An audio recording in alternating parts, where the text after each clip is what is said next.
Okay, hi guys. Welcome back to another tutorial.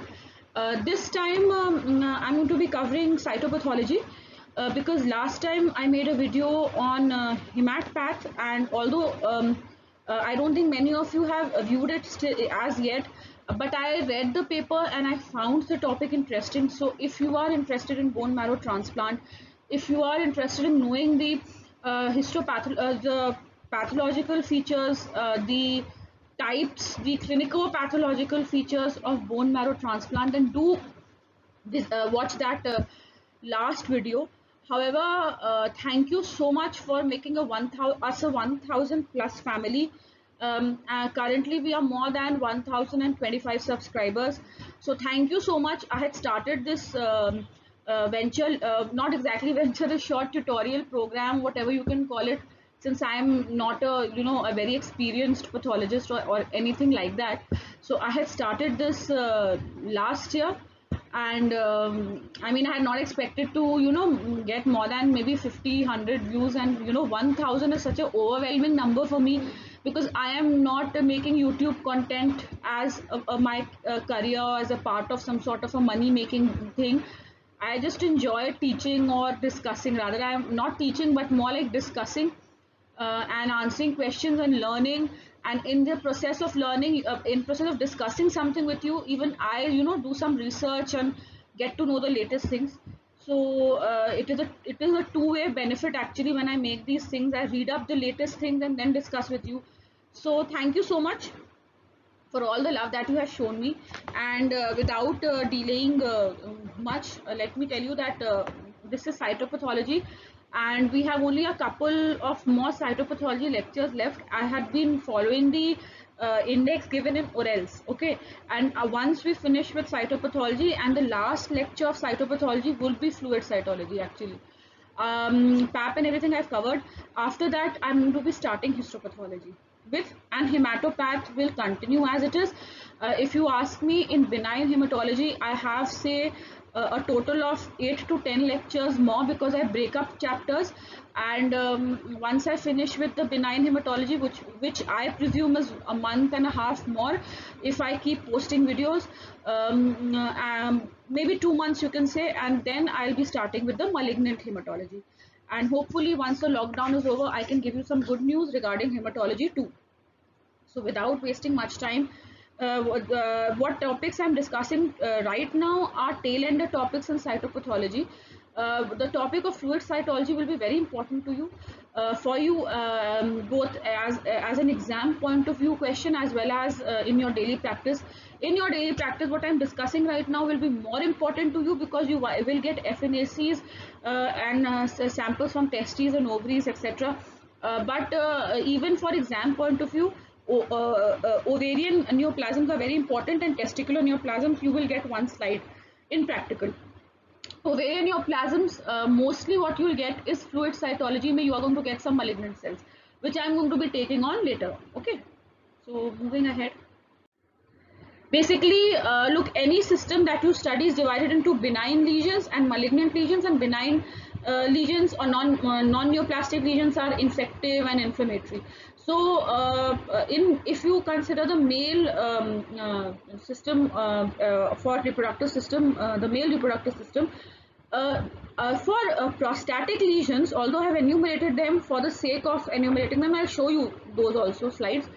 uh, there are centers which do prostatic FNAC, but mostly you come across biopsies and histopathology, because there's a proper Gleason scoring which you can't do on cytopathology.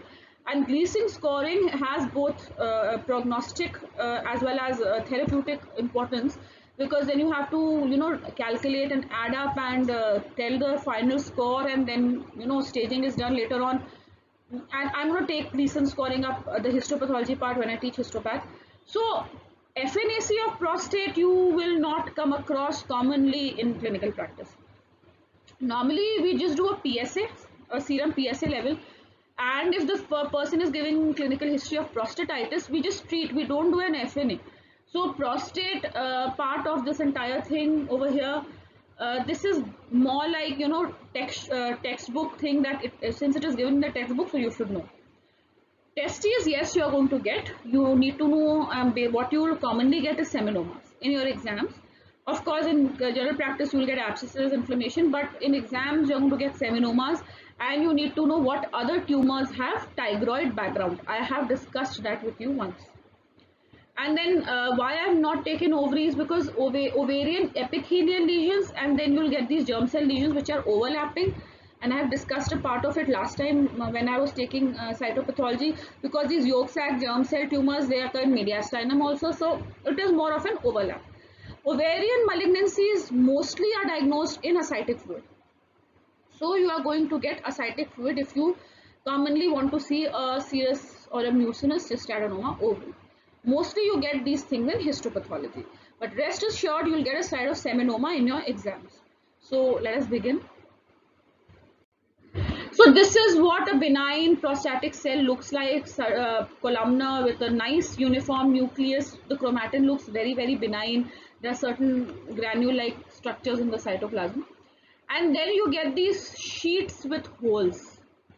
Okay, these are 3D sheets showing, pointing towards proliferation of the prostatic epithelium. And then the common features that you get in, don't confuse prostate with breast. ऐसे sheets तुमको you are going to get in fibroadenomas also, but there you go for bare nuclei. Here you go for nuclear pleomorphism, mitotic figure, necrosis if the tumor is too high grade and all that. Okay, you'll get some macrophages also. Now, one thing that you have to keep in mind is, supposing you are doing urine cytology or FNA of the bladder, prostatic carcinoma in males can sometimes reach up to the wall of the bladder and mimic a bladder malignancy on radiology. So there FNAC becomes helpful, because urothelial lesions are this transitional kind of epithelium with these kind of, sheets and proper packed layering, monolayer, multi-layer, three-dimensional sheets. That is urothelial neoplasm. Prostatic tumors will be more like these kind of irregular sheets with high NC. So you can, virtually make out the difference between the two. And of course, IHC is there. Then sometimes you might suspect a testicular neoplasm. Normally, you won't get a normal smear willingly. It is a mistake. I mean, you were thinking that something is normal, abnormal, and your needle went into the normal area, and then you sucked out the normal testicular cells. So, in a normal testicular aspiration, you are going to get these spermatids, these elongated kind of cells, and these immature spermatozoas and spermatogonias, these immature cells you are going to get. These are all spermatozoa in various stages of maturation. So this is not seminoma. How are you going to differentiate? A, there is no tigroid background, because even in seminoma you get these kind of small cells, intermediate and large cells, lymphocytes, etc. And second, you look for these spermatids. You see over here, these things won't be there in seminoma. In inflammation, etc., sometimes spermatocytic granuloma is formed. So you get these epithelioid cells, and you will get these dead sperms and inflammation in the background. So this is an inflammatory process. This is not necessary. This is not tuberculosis. Okay. Then, so this was mainly normal of what should I say, testes, and I have already told you yolk sac, etc., are common among ovaries and testes, and even in the mediastinum. In the mediastinal lecture, I showed you a slide of seminoma where I showed you tigroid background. So you can go back and, I don't want to repeat too much, because then the lectures become very, very lengthy. I told you the smear that you saw of a normal spermatid, that is how a seminoma looks, with a large cell, small cell, a dirty background. Tigroid background means something like stripes of tiger, dark, light, dark, light. That is the kind of background that you get, and you would not get spermatids. So then you can diagnose something as a seminoma. Coming to ovaries, see these elongated cells in FNAC of an endometriotic cyst, where you get the epithelial component of the cyst as well as the stromal component with a lot of hemorrhage. And now you can compare this with cystadenocarcinomas, where you get sheets or 3D structures of cell, and sometimes you get this pinkish background of mucin. Now what I want, and I'll tell you why I'm showing you these things so quickly. Then you get these, see, microfollicle formation over here. This is a granulosa cell tumor. Okay, this is a granulosa cell tumor with I'm going to show you in the next image a high power view where you will see nuclear growth. Now if you see these 5 images, you can clearly see that you will not be able to differentiate too much. If I don't write all this, I mean I had not kept this, even maybe I would get confused. I'll tell you why. You can only see कि okay यहाँ कुछ spindle है, यहाँ कुछ epithelial है with a lot of hemorrhage in the background. Here you can just see okay these are some cells round to oval and they are in sheets. So this is the drawback of reproductive system tumor FNAC. So that is why I'm telling you this, that इसको देख के you can just tell benign है कि malignant है. You can't, because one catch point to do that is you will get epithelial cell with stromal fragment, but you are not going to get these 3D clusters or too many sheets or hyperproliferative smear. Anything like that where 3D clusters are present, बहुत सारे epithelial cells, sheets and sheets of epithelium are there. Always and always think this might be malignant. Rest anything with smaller sheets, some stroma, some hemorrhage, some cyst macrophages, think this is probably benign.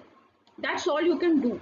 Then you can go on higher power and see कि nuclear groove दिख रहा है तो probably this is granulosa. Lot of anisocytosis is there. They are dirty cells, they are large, malignant and small cells. Lot of mixture, maybe embryonal with a lot of hemorrhage and necrosis, could be embryonal carcinoma. So you can just say कि अच्छा ये हो सकता है, ये FNAC will never be 100%. So then you advise a radiological correlation and see areas heterogeneous mass है, homogeneous mass है, and of course then you go for biopsy. So that is a very drawback of reproductive system FNAC, except in cases of seminoma. Okay. Okay, in serous cyst adenoma, sometimes you get see these 3D large sheets and then you get a samoma body, these calcific bodies. Then you can be 100% sure कि हाँ ये serous cyst adenoma होगा. Otherwise ये देख के you 100% can't say.